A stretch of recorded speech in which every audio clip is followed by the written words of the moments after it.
Olá, ouvintes! Começa mais um Conversa Criminal, o seu podcast sobre as ciências criminais. Sou Augusto Rodrigues, advogado criminalista, e hoje falaremos sobre a cadeia de custódia na prova digital. Para isso, conto aqui com a presença de um convidado que é especialista nesse assunto, e como de praxe, eu peço para que o nosso convidado se apresente à nossa audiência, se puder contar um pouco da sua trajetória relacionada aí à cadeia de custódia. Por favor, fique à vontade. Obrigado, doutor, mais uma vez aí pela oportunidade de poder expressar um pouco mais aí sobre essa polêmica aí sobre a cadeia de custódia. Então, sou Bruno Dias, sou policial militar do estado de São Paulo, estou licenciado no momento já, né, com esse intuito aí do estudo, né, de aprofundar cada vez mais sobre a cadeia de custódia.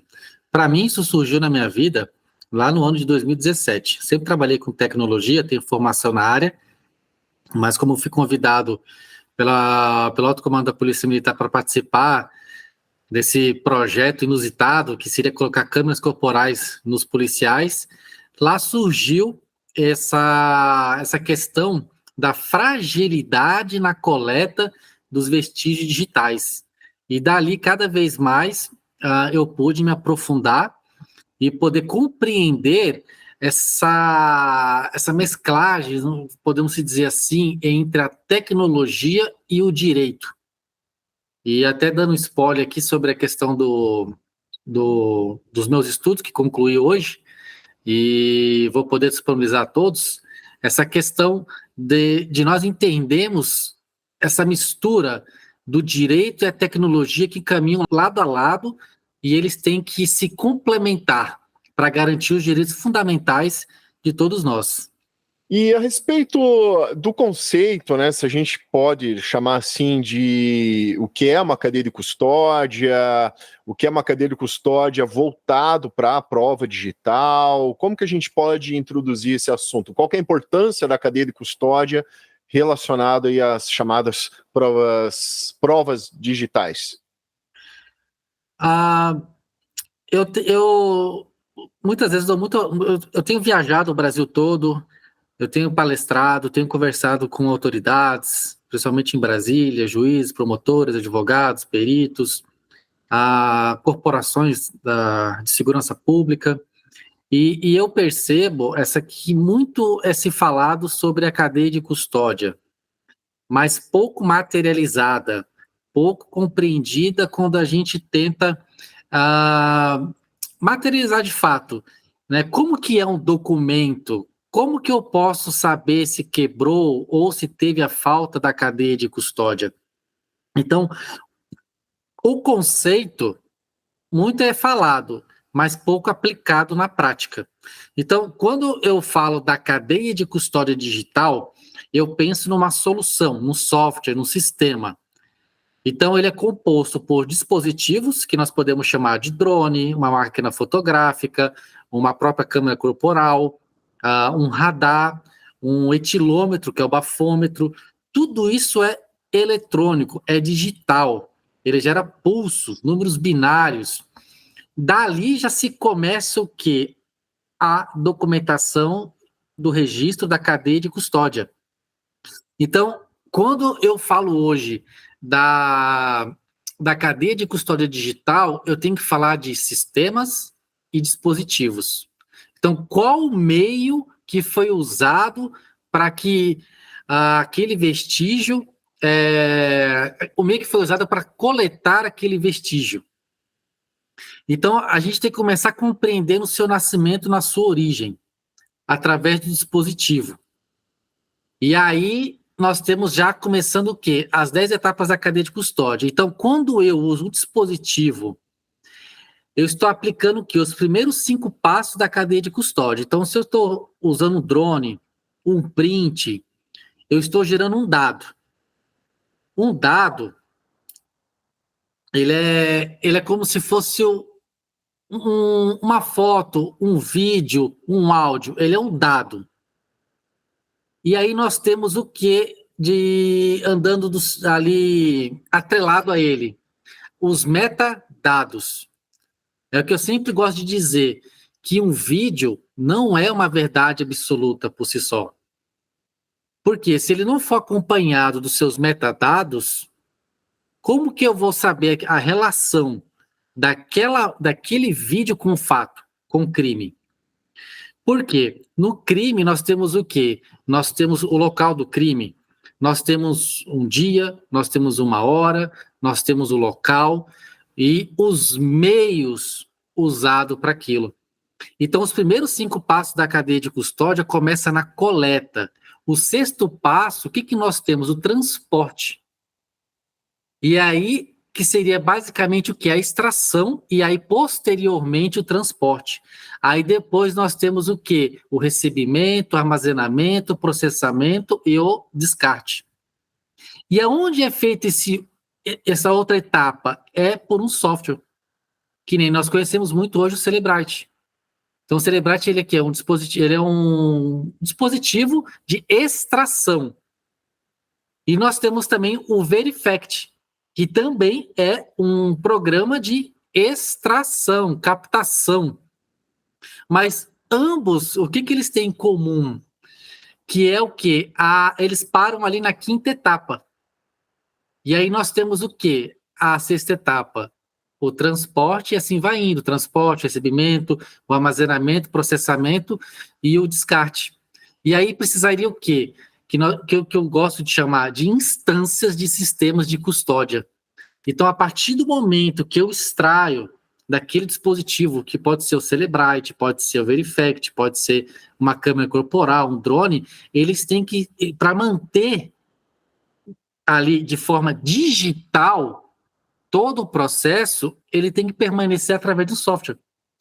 Eu gosto de dizer também que a gente não pode misturar o físico com o digital. O que seria isso? Eu fiz uma coleta através de um drone, uma câmera corporal, uma câmera fotográfica, algo digital. Mas eu registro aquilo de forma de forma física, um caderno, um registro. Ali, o que está acontecendo? Você já não está atrelando mais os metadados. Você já não está fazendo mais com que a data, a hora, a autoria do agente coletor, todos esses metadados façam parte da estrutura daquele arquivo. Basicamente, aquele vídeo, aquele áudio, aquela foto. Então, quando você tem posteriormente um software por trás daquela coleta, você continua o quê? A cadeia de custódia. Então, a cadeia de custódia ela é gerada onde? A partir do sistema. Então, ele coleta aqueles logs, porque o log é o quê? Ele é um termo técnico quando a gente fala de tecnologia. Mas quando eu falo da parte jurídica, eu falo da cadeia de custódia, porque a cadeia de custódia nada mais, nada menos é que os logs que foram gerados tanto no dispositivo quanto no software. E você juntando tudo isso com a autenticidade, você tem o quê? A documentação da cadeia de custódia. Então, basicamente, é esse princípio que nós temos que entender. O meio que foi usado, o dispositivo, e posterior, a extração, que é o quê? O transporte através de um software de custódia daquilo que foi coletado. Você até tinha mencionado, né, a questão se não me engano, das 10 etapas, correto? E você mencionou, por exemplo, algumas plataformas, né, como Cellebrite ou o próprio Verifact, ele não segue essas 10 etapas, ele chegaria até a 5ª etapa, entendi corretamente isso mesmo? Perfeitamente.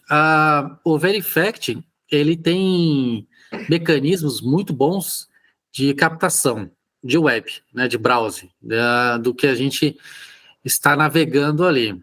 Ainda acredito que existe algumas coisas que nós podemos aperfeiçoar no Verifact, que eu poderia talvez manipular links, meios, porque o que acontece? Quando eu capto um print, uma imagem, ou faço uma filmagem do meu browser, da minha rede social, do meu Instagram, do meu Facebook, eu vou estar gravando, vou estar gerando vestígios. E o que acontece? Posteriormente, a pessoa pode apagar. Então, o que vai acontecer quando eu capto esse tipo de imagem? Aqui existe um link. Então, quando eu coloco uma foto, existe um acréscimo naquele link principal do Instagram, para a gente entender. Vamos falar do Instagram. Quando eu apago a foto, aquele link se perde, então você não consegue mais entrar, porque o Verifact ele tem isso, ele capta a imagem e ele capta os links e onde você está ali acessando.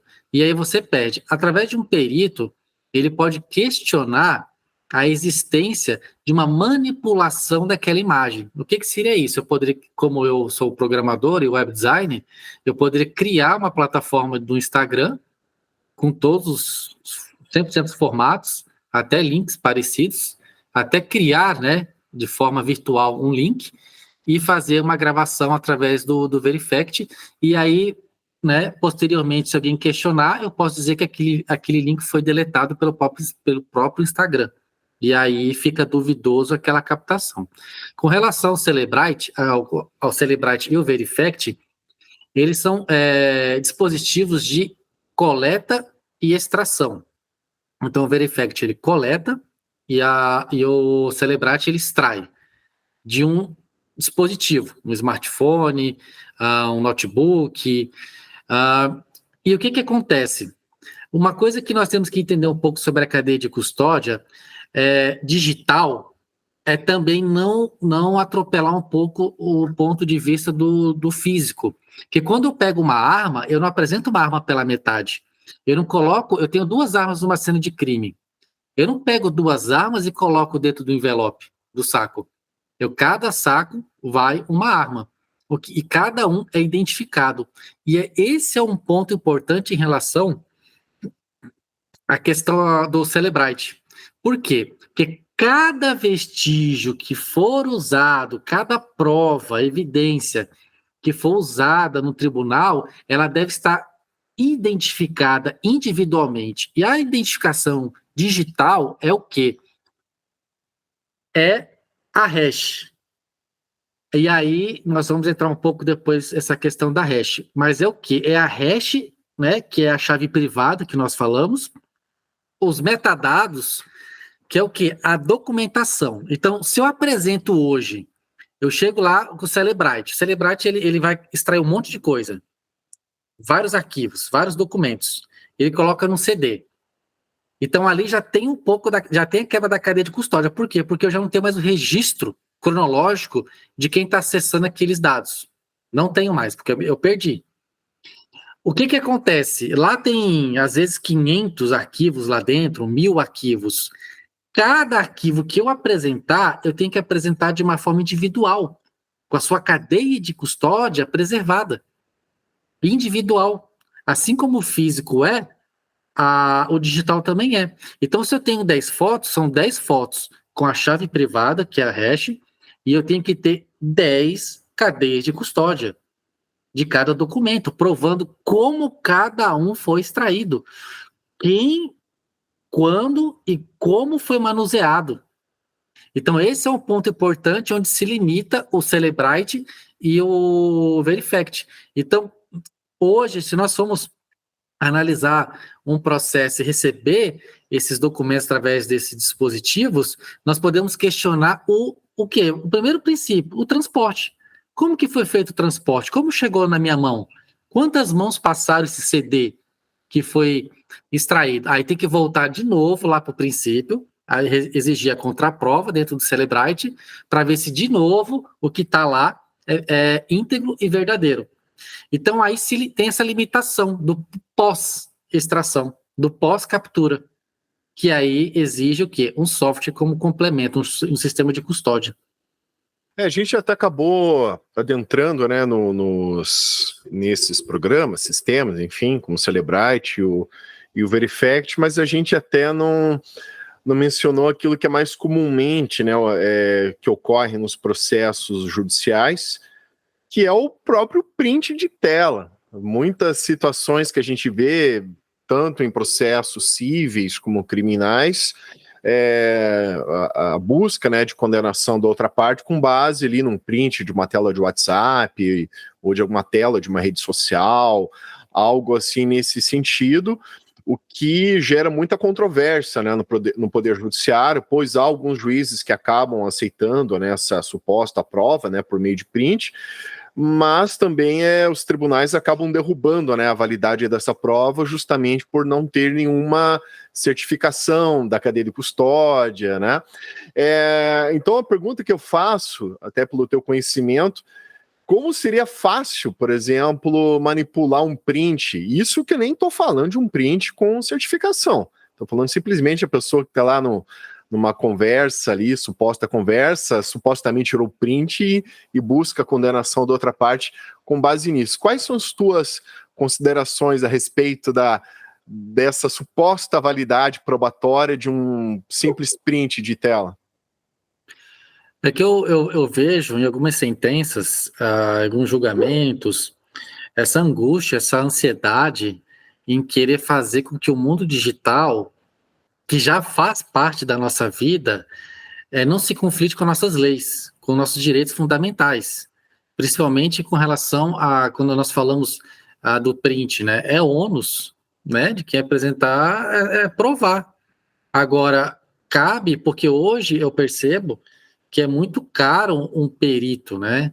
E eu, como perito ali da cadeia de custódia, quando eu falo de print, de qualquer coisa, de um Instagram, de um Facebook, rede social, do celular, conversa, a única coisa que vem na minha cabeça são os 10 passos da cadeia de custódia.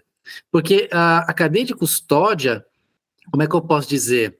Ela é um meio, um mecanismo usado para assegurar a validade jurídica, mas ele não torna aquilo uma prova irrefutável, mas são mecanismos que pode torná-lo. Então, o que eu quero dizer com isso? Quando eu falo que eu apresento um print, a outra parte, ela pode dizer, ok, que nem eu não questionaria hoje no tribunal nada, no sentido assim, eu vou periciar esse vídeo, eu vou periciar essa foto, eu vou periciar por quê? Eu vou dar um simples exemplo aqui para a gente entender sobre essa questão de manipulações, né? Que nem os ouvintes, para quem não sabe, eu não tenho olho azul. Então, mas existem aplicativos que permitem que eu saia com olho azul. Então, eu vou lá e tiro uma foto minha com olho azul. Essa foto, ela nasceu com olho azul. Essa foto é falsa? Não. Aí que está a questão, mas ela representa a realidade? Também não. Mas se ninguém nunca me viu, todo mundo vai dizer que tem um olho azul. E se um perito for tentar, aí é que está o avanço da tecnologia, que é onde eu não foco tanto ali na questão dessa perícia. É que a foto é verdadeira, porque ela nasceu assim, ela não foi posteriormente manipulada, ela nasceu, então você não vai encontrar fragmentos PIX lá dentro de porque ela nasceu assim. Como eu já trabalhei muito com edição de imagem, era muito, antigamente, difícil você manipular uma imagem, e principalmente não perceber. Nos mínimos detalhes você conseguia perceber. Hoje não, porque ela nasceu assim. Então, o meu questionamento hoje, quando é apresentado, na verdade, no geral, provas digitais, o meu questionamento é simples. Não é que aquilo é verdadeiro ou falso. Eu quero saber o que eu exigiria ali. Eu quero saber pelos meios legais como isso foi coletado. É só isso. Quais são os meios legais? Eu quero saber que você me garanta que essa foto, esse vídeo, esse print, ele é íntegro e verdadeiro desde a sua geração até chegar aqui. E qual que é o nome disso? Cadeia de custódia.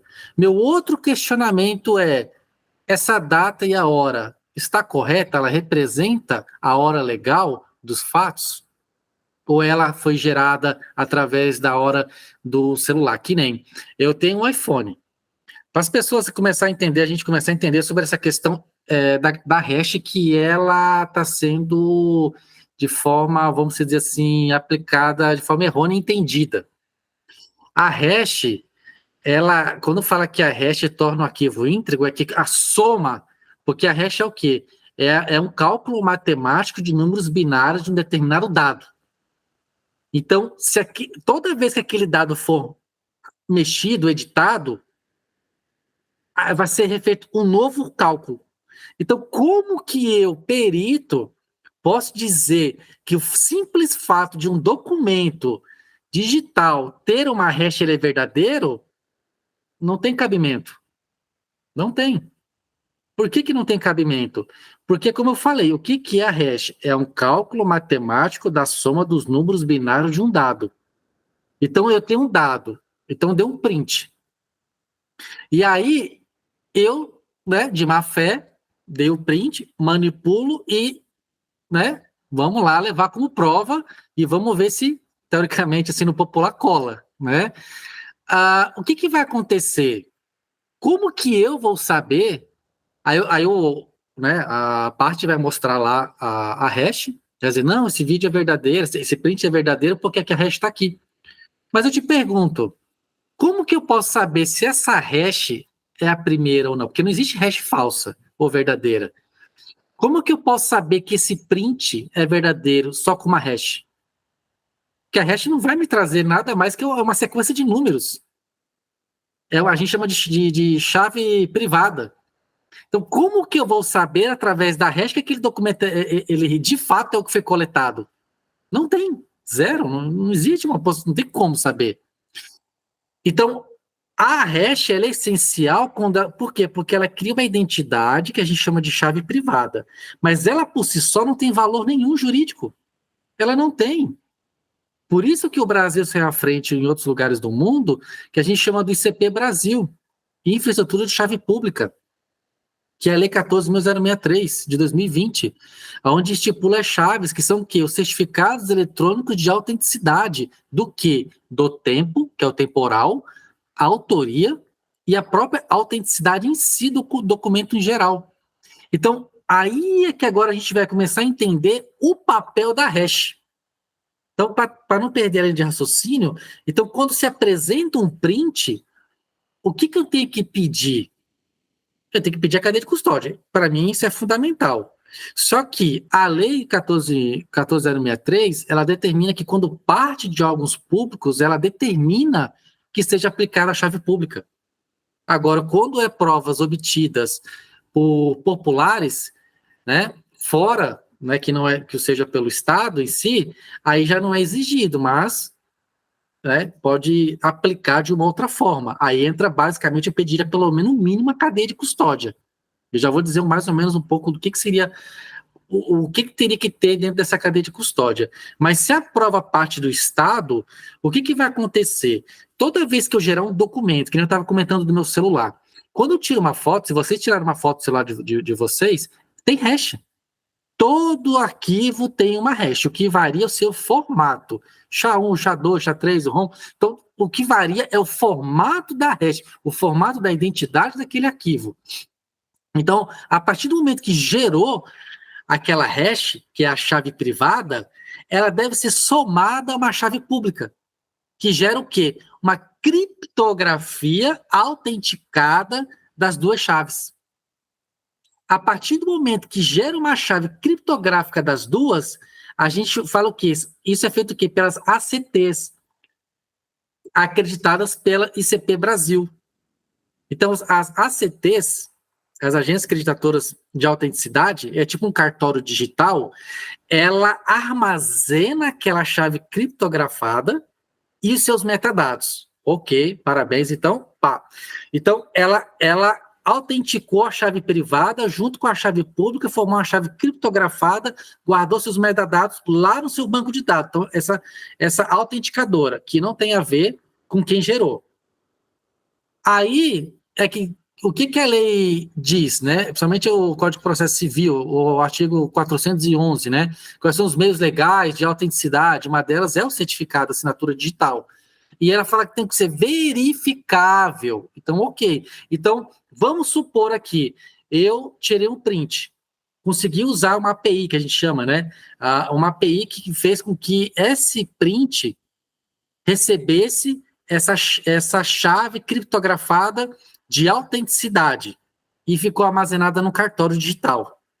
Aí eu levo até o tribunal. e apresenta a prova. A outra parte vai questionar. Mas o que me garante que você não alterou esse documento no seu nascimento? Aí eu vou dizer, eu não adulterei porque ele tem um certificado eletrônico de autenticidade. Aí a outra parte tem que dizer, então, eu gostaria de verificar. A partir do momento que eu vejo, aí tem que surgir o quê? Tudo é tecnologia. A pessoa tem que pegar aquela foto, aquele print, jogar no site, que a gente chama de verificador de hash, aí vai trazer a hash. Aí a pessoa vai apresentar o certificado de autenticidade, que ele geralmente é um código de barra, um link ou um QR Code. Aí a pessoa vai verificar esse link, esse QR Code, vai direcionar até a página da verificadora, da carimbadora, e lá vai estar o quê? A hash, que é a chave privada, e seus metadados, que são o quê? Como, quem coletou, aonde, como, quando. E aí vai ver se aquele print no seu nascimento foi alterado, a hash vai ter alterado.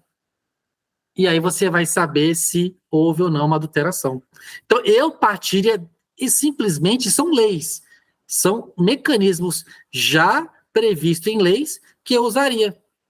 Então, para a gente começar a entender que a hash, sem esse carimbo temporal, ela de nada serve, ela de nada adianta, porque eu posso gerar uma prova, alterá-la inúmeras vezes e apresentá-la com uma hash.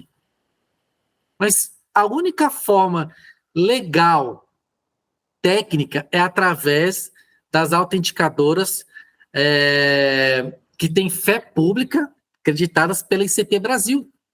Então, a partir do momento que ela recebe... O que a lei fala sobre isso? Que a partir do momento que ela recebe esse carimbo, ela se torna uma prova irrefutável. Está na lei. Inquestionável. Não há necessidade de uma perícia oficial, mas deve permitir ainda assim a contraprova. Mas não há necessidade de uma perícia. Por quê? Porque quem deu aquilo por verdadeiro é alguém que já tem a fé pública.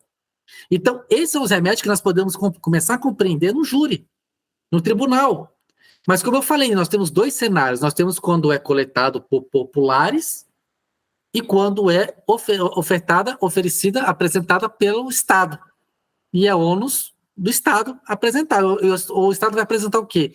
Com os seus mecanismos, que é o quê? A chave,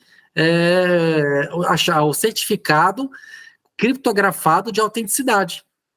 E a questão dos populares, o mínimo que eu exigiria é a cadeia de custódia, que é o quê? Eu preciso saber o que nessa cadeia de custódia, mas é que tá, a cadeia de custódia também ela tem que estar autenticada, ela tem que ter dado por verdadeiro o documento, no mínimo o documento. Porque quando eu recebo uma cadeia de custódia, que é a documentação de uma determinada prova, o que tem que ter nesse documento da cadeia de custódia?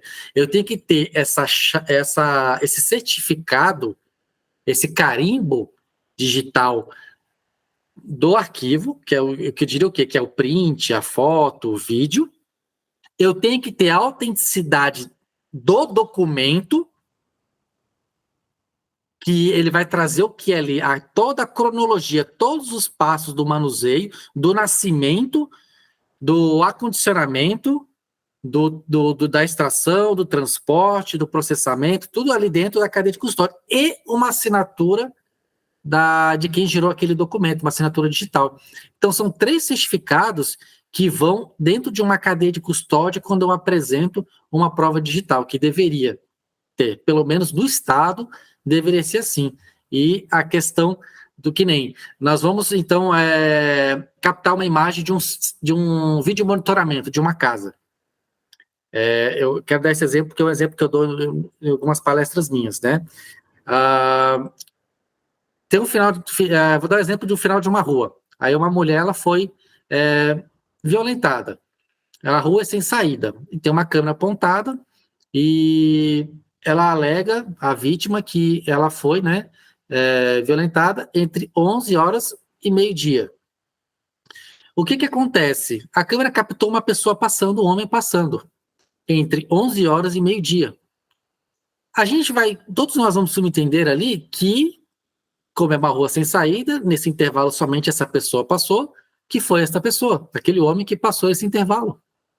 Mas o meu questionamento é, quem garante que a hora e a data daquele DVR, daquele equipamento, estava de acordo com a hora legal? Isso que é um princípio que nós temos que entender, que o Brasil tem a hora legal, o Observatório Nacional, e é lei também. Então, quem garante que aquilo estava conectado com a hora legal, que de fato não era outro dia, outra hora? Então, é um questionamento que vai causar dúvida. Quem garante que ele passou realmente naquele dia, naquela hora, que não foi um outro momento? E aí começa a surgir. Por quê? Porque quando eu for lá extrair esse vídeo, a Polícia Civil ela vai fazer o quê? Ela vai enfiar um pendrive lá, vai puxar o vídeo, o tempo que ela quer, sem cadeia de custódia nenhuma, sem alguma garantia legal nenhuma, e vai apresentar para o juiz. Ou então, muitas das vezes, que já pude, vamos dizer assim, presenciar, você espeta no DVR, você tem lá 1 hora de vídeo, você fragmenta ele, que isso aí também não é legal, isso é inconstitucional, porque se você tem na íntegra, você sempre tem que apresentar as provas na íntegra. Você vai subtrair partes, trechos, que muitas vezes lhe interessa ou não. Mas para quem que tem que interessar ou não? É para as partes envolvidas. A polícia é simplesmente uma coletora. Ela não avalia se aquilo serve ou não serve. Ela avalia a questão da integridade do que foi coletada, para que seja apresentada no júri, no tribunal. Então, o problema todo é que quando ele espeta ali aquele pendrive, ele pode fragmentar trechos e muitas vezes as partes nunca vão saber se existia mais ou menos daquilo que foi apresentado. Então, isso é o quê? É uma grave quebra da cadeia de custódia. Por quê? Porque eu não tenho um registro de todo aquele vídeo, da sua integridade, qual que é o tamanho real dele, a hora, a data, quem espetou o pendrive, que dia, que hora, que local, depois que espetou no computador que iria periciar, quem periciou aonde, quando, como, tudo isso é o que? A cadeia de custódia. Por isso que eu defendo, nos meus estudos, o quê? Existe um método de coleta por dispositivo e um método de transporte, que é o quê? O armazenamento e o processamento. Sem ambos, automaticamente você vai ter cadeia de custódia. E outra coisa que eu defendo, quando a gente fala de digital, se alguém me apresenta uma prova no tribunal digital, a primeira coisa que eu questiono, no processo todo para essa prova chegar aqui, houve uma intervenção humana em algum momento? O que seria intervenção humana? Foi eu que coloquei a data, foi eu que coloquei a hora, foi eu que coloquei o local, foi tudo manual. Poxa, mas se nós estamos falando de algo digital, eu quero os metadados que foi gerado naquilo que originou aquele documento, aquele vídeo, aquela foto. Então, eu preciso o quê? Dos metadados digitais, porque a prova é digital. Então, a comprovação, ela também deve ser digital e automatizada, sem a intervenção humana. Quanto mais intervenção humana, mais a possibilidade de termos de manipulação. É porque todas essas questões que você está trazendo, Bruno, eu vejo nós como operadores do direito, você até tinha comentado isso, né? O direito, ele evolui com um determinado ritmo e a tecnologia num ritmo muito mais acelerado, né? E daí você trazendo todas essas questões técnicas, né, da parte de tecnologia, a única coisa só que eu penso que, em se tratando de provas digitais, o defensor da parte ele vai ter que lançar mão de um assistente técnico para isso, né, para ele poder fazer todos esses questionamentos aí da validade dessa prova digital, dessa cadeia de custódia, né, porque ali tem uma série de requisitos técnicos que fogem, né, ao conhecimento, né, do operador do direito, mesmo em relação ao juiz, né, o juiz, acredito que para poder avaliar muitas dessas situações, desses questionamentos, ele também vai ter que lançar mão ali de um perito, né, nomeado para poder fazer essa avaliação, né, você enxerga dessa forma também? Com certeza, eu acho que cada um tem a sua relevância e importância dentro de um processo. E hoje, cada vez mais, o perito ele tem uma extrema importância, um papel ali muito grande nessa aceitação na prestabilidade daquela prova. O que eu vejo, e já está sendo cada vez mais desenvolvido, que nem você falou perfeitamente, que o direito está um pouco ali parado, um pouco engessado, e a tecnologia está disparada. E existe esse anseio. É óbvio, se eu tenho uma imagem que comprova um crime, por que eu vou deixar de usá-la? Né? Se eu tenho um meio de tecnológico de trazer uma segurança, só que eu falo muitas vezes em minhas palestras que a gente está atropelando algumas coisas. O direito fundamental, a contraprova, a perícia, tem equipamentos que não são periciáveis. Então, assim, cabe muito do advogado ter experiência com o perito nessas análises mais profundas, porque é interessante essa questão do perito. Um advogado conseguiu localizar um técnico de informática, não sei a qualificação daquela pessoa que conseguiu provar que um print de WhatsApp é manipulado. O próprio, na verdade, não foi o print manipulado, né? Foi a conversa manipulada e posteriormente o print. Então, olha que importância que nós temos ali quando a gente faz essa junção aí do técnico com o direito, né? E aí a gente consegue o quê? Garantir os direitos fundamentais. Nós temos que garantir para que não cause um prejuízo para as partes e para o direito e futuramente. Então, tem que se permitir mecanismos.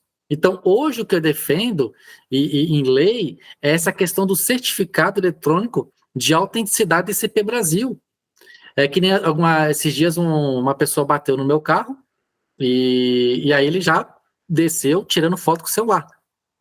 Né? E eu comecei a dar uma risada assim, né? Porque eu fiquei pensando, né? Que validade, eu como, né, estudioso da área, fiquei pensando qual validade jurídica essas fotos teriam no tribunal comigo, né? Por quê? Porque a pessoa ela vai tirar uma foto e aí ela vai mostrar 2 carros. Agora, em que momento, em que condição? Ele poderia muito bem ter pegado, eu podia ter saído do local, né? Vamos se dizer que a gente se acertou. Eu saio do local, ele termina de quebrar mais ainda o para-choque dele e ele tira a foto e fica por assim mesmo. E ele apresenta essa foto como se o para-choque de fato dele tivesse todo destruído. Então, assim, é aceito? Pode, até o momento em que alguém questionar. Os prints eram aceitos até que alguém provou o contrário. E é isso que hoje eu tenho feito alguns laudos, essa questão de mostrar ao contrário. Mas o princípio mais importante que nós temos é simples. Se nós temos lá o pacote de crime, artigo 158B, C, que fala sobre os 10 passos, eu quero que ele seja cumprido. Então, eu vejo até em Netflix, alguns seriados que falam, quando o juiz, os advogados vão apresentar, falam, mas isso aqui não foi apresentada a cadeia de custódia junto. Então é simples, a pessoa apresentou uma prova digital, eu quero a documentação da cadeia de custódia. Eu quero a documentação com a rastreabilidade cronológica dos registros do seu nascimento até chegar aqui nesse tribunal. Você consegue me entregar? Então, é isso que a gente deve começar a exigir. Então, não é 100% começar aquela... Eu acho que até a perícia vai mudar um pouco. Não é periciar a foto, não é periciar o vídeo, se ele foi cortado, se ele foi editado, porque a IA está aí. Ela está aí e ela faz coisas que a gente não duvida. Então, o ponto importante é que meu foco maior hoje é um pouco do lado do Estado, né? É o Estado, porque que nem essa questão que eu contei do rapaz que tirou foto do acidente ali dos carros ali. Qual meio que nós poderíamos usar para que aquelas fotos tenham validade jurídica? Aí vamos voltar para a tecnologia, desenvolver um aplicativo que garanta que aquela foto receba um certificado eletrônico de autenticidade do dia, da hora e do local, e o meio coletado e quem tirou. Por quê? Porque a partir do momento que eu uso esse equipamento, isso não existe ainda, outras pessoas estão tentando desenvolver. O que acontece? a partir do momento que eu tenho uma ferramenta dessa, se ela existisse, eu usasse ela teria sim validade jurídica, uma prestabilidade com fé pública. Por quê? Porque a partir do momento que eu tiro uma foto, ela recebe o certificado eletrônico, que é uma terceira parte que autentica com fé pública, eu vou ter certeza que ela foi tirada no dia, na hora, naquele local, por aquele telefone e por aquela pessoa. Então, se posteriormente ele tirar uma outra foto, já não vai ter um nexo ali. Porque o que eu gosto de dizer? Que os metadados é o nexo de causalidade do dado. Porque como os dois andam juntos, a partir do momento que o dado surge, já surge também os metadados. Os metadados vão surgindo. Os metadados são o quê? O dia, a hora, o local, a autoria, o dispositivo, o número do equipamento. Isso são os metadados. Então, a partir do momento que eu tenho um aplicativo desse que faça isso, se posteriormente essa foto for manipulada ou alguma coisa assim, eu vou saber porque a hash vai alterar, a data, a hora, tudo vai alterar. E se posteriormente eu editá-la e tentar tornar aquilo verdadeiro, não vai conseguir. Pode até autenticar. Isso é que é interessante. Você pode até autenticar uma coisa adulterada. Só que aquela coisa adulterada vai ser autenticada posterior ao fato. Por quê? Porque não é pela hora do seu celular, não é pela hora do seu dispositivo, seu notebook, é pela hora legal. Então, hoje você teria que hackear o Observatório Nacional para depois hackear as outras entidades para que aquela hora você consiga burlar ela. Isso aí é praticamente impossível. Então, a partir do momento que ele recebe esse carimbo do tempo e dos seus metadados, aquilo é uma prova irrefutável. Aquilo se torna uma prova irrefutável. E é isso que nós temos que começar a observar, esses questionamentos mais técnicos e não aceitar, porque o que nós vemos não é uma verdade absoluta sempre. Mas, por exemplo, você comentou do celular, né, nesse exemplo do acidente de trânsito. A pessoa, digamos, supondo que já existisse, né, esse aplicativo que fizesse toda essa cadeia de custódia dessa prova, vamos chamar assim, né, com local, uma ordem cronológica, tudo certinho para demonstrar de que, de alguma forma, aquela informação não foi manipulada. Então, digamos, em tese, a pessoa teria que ter um celular equipado com esse aplicativo, supondo, certo? Se a gente pensar no teu outro exemplo, a questão da câmera, né? A mulher, a pessoa, ela, né, informa que em determinado hora, local, ela foi vítima de um crime, uma câmera, ela captura a imagem de uma pessoa passando por aquele local, né, pelo exemplo que você deu, mas quem garante que a data, horário, a questão cronológica ali daquele DVR, ela tem uma segurança. E aí, o que a gente pensaria como alternativas? Esses equipamentos já de alguma forma teriam que ter uma certificação? Nem sei se existe isso, se a gente pensar no futuro. Deveria ser um exemplo, um DVR já com uma certificação, que ele tem ali uma espécie de selo, né, que não foi adulterado, enfim, quais seriam as possíveis alternativas se a gente pensar dessa forma? É interessante quando eu falo um pouco, né, sobre a aplicação, a materialização da cadeia de custódia, entra nesse ponto. Todo mundo fala, então, se eu tirar uma foto com o meu celular ou uma câmera da minha casa pegar um crime, ela não tem validade jurídica? Aí é que está esse anseio, eu repito, né, é um anseio de querer usar a tecnologia, mas ao mesmo tempo atropelar as coisas, a ordem das coisas. A questão toda é que nós temos que entender que a tecnologia ela tem que acompanhar o direito, as garantias legais. E até já temos, pelo menos na lei, que eu falei que é a Lei 14.063, que são as autenticações digitais, agora nós temos que aplicar. Que nem o caso que, como é que nós vamos então coletar hoje em casa, né? Ou um sistema de CFTV de um shopping, de uma loja, é através da Lei 14.063, os certificados. Agora, existe isso? Não. Ainda não existe. Isso é uma conversa que eu tenho com várias empresas de tecnologia dessa necessidade. O problema delas é que elas só agem quando são provocadas por leis ou pelos seus clientes. Eu falo, gente, vamos tentar se adiantar, porque já está chovendo nos tribunais recursos, HCs, de anulação de vídeos. Porque, por exemplo, você mencionou, né, a previsão legal já existe. A questão seria os fabricantes desses equipamentos se adequarem a uma espécie de certificação no próprio equipamento. É isso? Perfeitamente. É porque, assim, eu questiono porque, é claro, tem imagens, assim, que a gente vê, né, de determinadas situações que elas são inquestionáveis, assim, da forma como ela ocorre, né, a depender, né, da situação, é claro. Porque a imagem por si só já é muito clara, né? Mas tem situações, como o teu exemplo, que eu achei muito feliz, a partir do momento que você busca ali uma dedução se determinada pessoa foi a autora de tal fato, tem uma questão cronológica muito importante ele determinar quando foi filmado aquilo, em que local foi filmado aquilo, em que momento foi filmado aquilo, né? E eu penso que ele teria essa questão realmente de ter essa certificação, né? De data, horário, local. É o famoso nexo de causalidade, a causa e o efeito. O interessante que eu observei uma vez, isso aconteceu em Goiânia, saiu no jornal que uma mulher entrou com um carro dentro de uma padaria e matou 2 pessoas. Mas tanto no processo quanto na mídia, saiu que simplesmente o vídeo dela com o carro desgovernado, entrando numa padaria e matou 2 pessoas.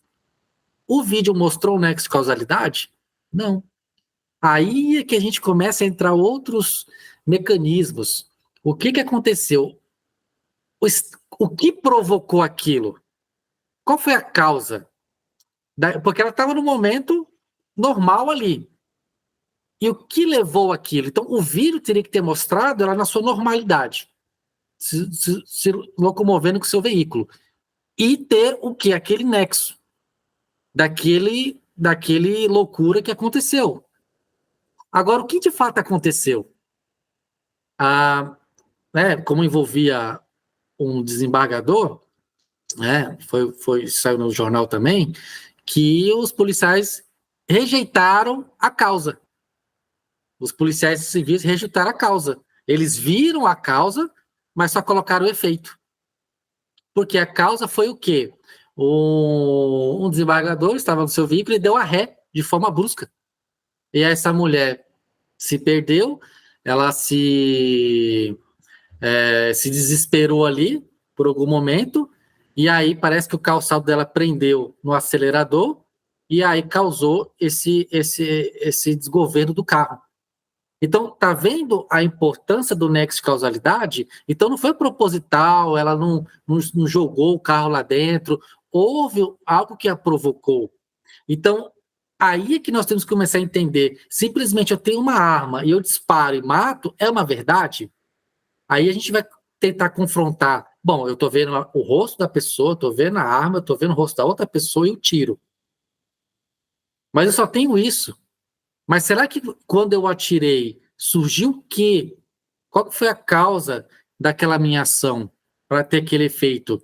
Entende? Então, a gente, quando recebe provas, quando é apresentado provas, eu tenho que ter o nexo. Eu não posso ter essa causa. E quando eu tiver o nexo e a causalidade, agora eu quero a cadeia de custódia. Eu quero saber quando coletou. Por quê? Porque os policiais já tinham a causa, o nexo, mas não foi apresentado. E o que houve ali? Fraude processual, quebra da cadeia de custódia. Então, essa é a importância que quando a gente, de novo, eu repito, se eu apresento algo digital, ela deve permanecer tudo digital. Toda a documentação, tudo tem que ser digital e autenticado. Uma coisa que eu vejo muito também por parte de alguns advogados é procurar dar validade para uma prova digital, voltando mais uma vez à questão de um print, uma tela de celular, um conteúdo de WhatsApp, uma ofensa numa rede social, algo assim do gênero, através da produção, elaboração de uma ata notarial, né? Então vão até um cartório e faz lá o procedimento no cartório, é lavrada essa ata notarial, eles juntam essa ata notarial no processo e já ficam tranquilos, né? Pronto, já estou com a minha prova digital aqui garantida. Qual que é a tua opinião, qual que é a tua visão a respeito da ata notarial em se tratando aí dessas provas digitais, né? Mais uma vez, a gente pensando nessa perspectiva de um possível crime contra a honra ou uma questão ali contratual, né? Puxando para a questão do crime, né? Acho que normalmente crime contra a honra, uma ameaça, um crime de perseguição, algo assim do gênero, né? Até envolvendo Lei Maria da Penha, as pessoas procuram dar validade para essa prova digital através de uma ata notarial. Qual que é a tua visão a respeito? Eu estava lendo esses dias em relação sobre isso. O cartorário, ele não é um técnico de informática, ele não é um perito, ele é uma pessoa com fé pública. O que na verdade ele está fazendo ali? Vamos ver se eu consigo me expressar ali da melhor forma possível. Ele está, na verdade, dando o documento por verdadeiro e não a informação por verdadeiro. São coisas distintas.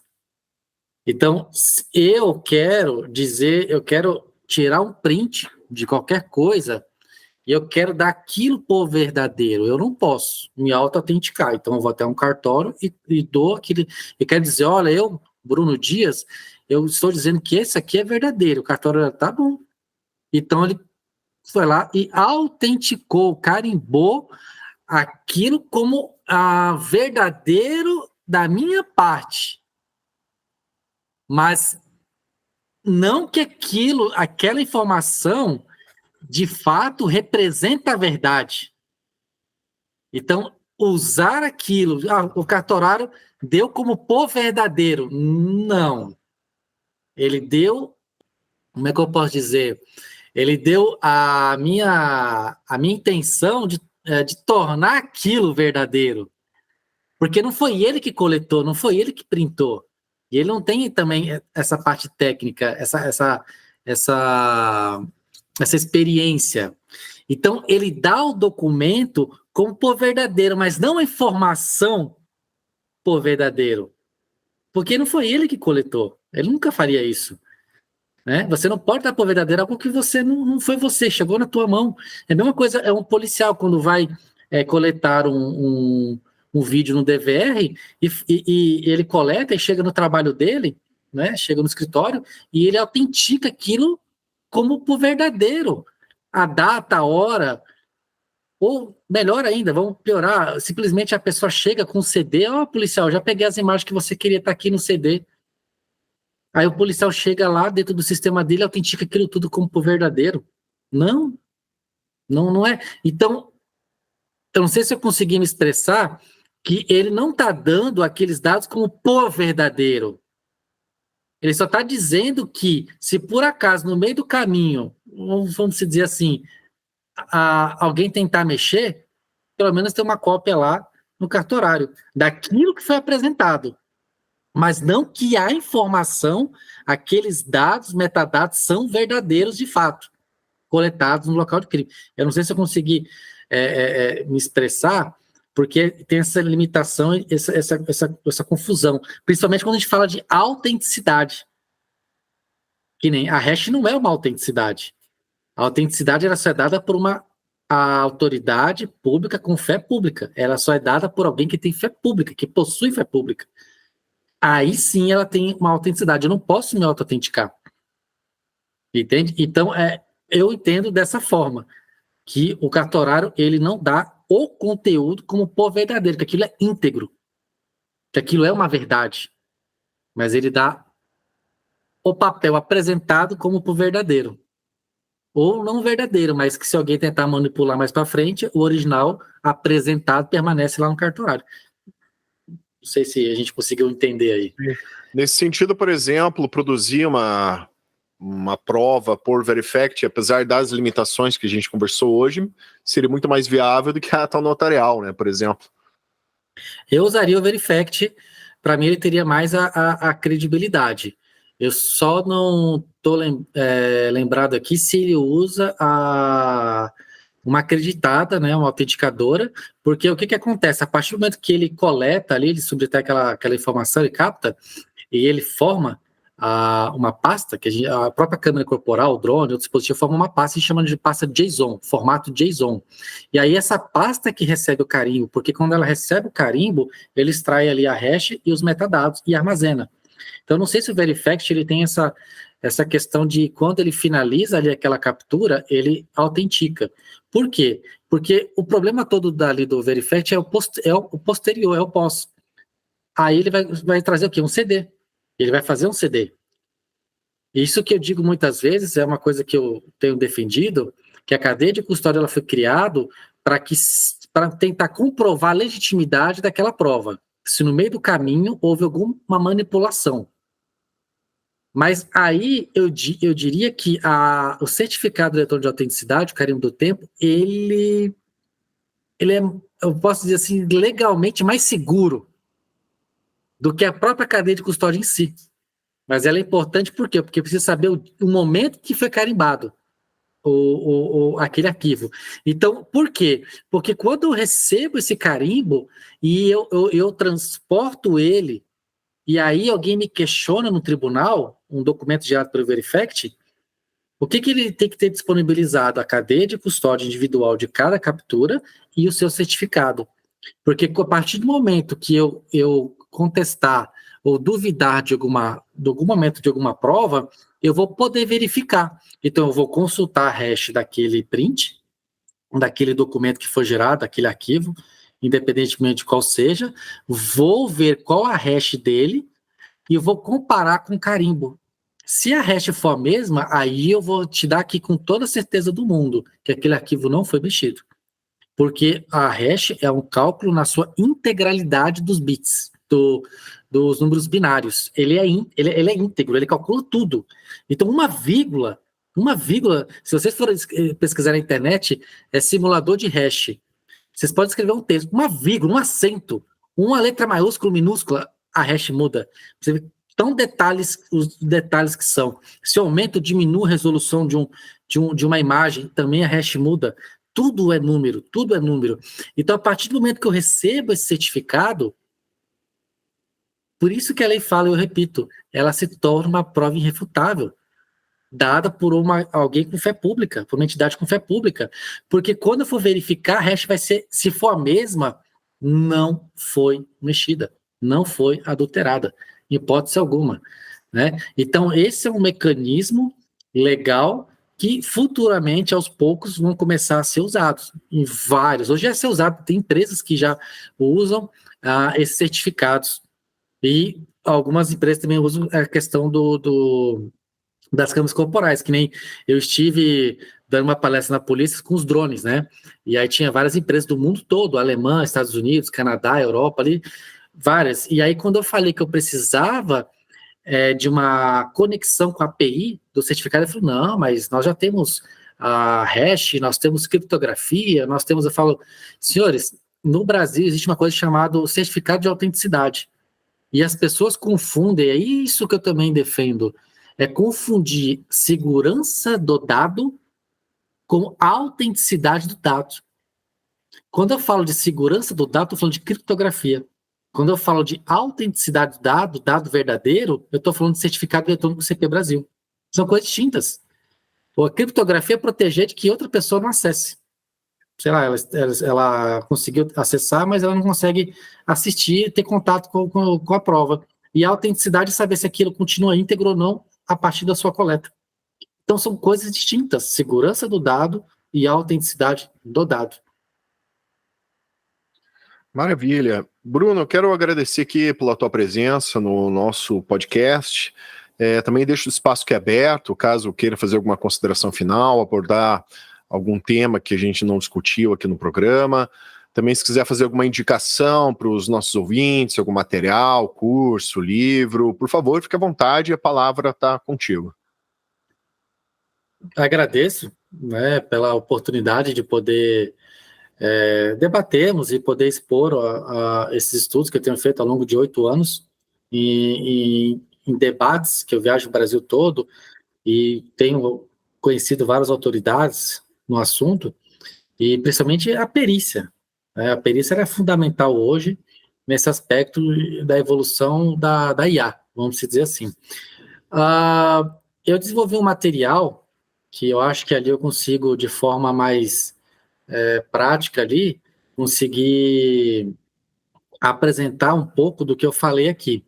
Então, não tenho um site, eu só tenho um Instagram. Então, o meu Instagram é câmera_cadeia de custódia. Ali eu vou disponibilizar um link do Google Drive com esse documento que eu fiz. E esse documento é baseado nesses 8 anos de experiência que eu tenho nessa questão, principalmente das câmeras corporais, mas é no contexto geral, a validade jurídica de uma prova digital. Como conseguir? Como validar? Então, ali eu consigo, através desse documento, ali, apresentar um pouco mais sobre essa questão. Eu sei que é um assunto um pouco problemática, vamos dizer assim, muito debatido, mas poucos ainda praticados. Mas cada vez mais nós vamos observar que o Brasil ele já tem leis, ele já tem ali leis, normas e certificações que garantem ali a prestabilidade das provas digitais. A gente só tem que cada vez mais se aprofundar e conhecer essas garantias legais, para que não cause prejuízo para ninguém. Eu sei que muitas vezes algumas coisas que eu falo, elas se tornam um pouco polêmicas, que nem muitas pessoas, como eu falei, eu tirei uma foto com o meu celular, então não tem validade? Como assim não tem validade? Olha, pelo lado jurídico e técnico, eu diria que não. Eu não estou questionando se ela é verdadeira ou falsa a sua foto. Eu só quero saber se ela cumpriu com os requisitos legais. É isso que eu quero saber. Se o que você está me apresentando cumpriu com os requisitos legais. Como eu posso saber? Eu posso saber se aquilo é verdadeiro através dos remédios legais.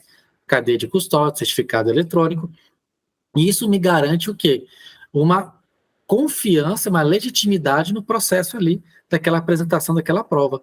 Então, é isso que eu defendo hoje e é meus estudos. A legitimidade, né, das provas digitais. E não é por meio da hash. O fato de ter uma hash não significa que é uma prova verdadeira. Uma coisa não tem nada a ver com a outra. E isso é uma coisa que eu sempre bato na tecla. Infelizmente, ainda tem pessoas dizendo que o fato de ter uma hash torna aquilo verdadeiro ou íntegro. Não. Sem a chave pública, não tem como saber se aquele documento apresentado com aquela hash de fato é o coletado na cena do crime. Mas obrigado mais uma vez pela oportunidade, espero poder voltar outras vezes, fico à disposição de todos aí para poder complementar um pouco e debater. Eu que agradeço mais uma vez pela tua presença, Bruno. Eu vou deixar também na descrição desse episódio a tua página, né, teu perfil no Instagram, bem como o link ali para o pessoal, para os ouvintes acessarem esse material que você produziu. Eu quero agradecer especialmente a você, ouvinte, que nos acompanhou até esse momento e te peço uma gentileza. Se você conhece alguém que possa se interessar por esse conteúdo, por favor, nos ajude compartilhando esse episódio. Assim vamos propagando conhecimento. Esse foi mais um Conversa Criminal Podcast. Até a próxima e um grande abraço a todos.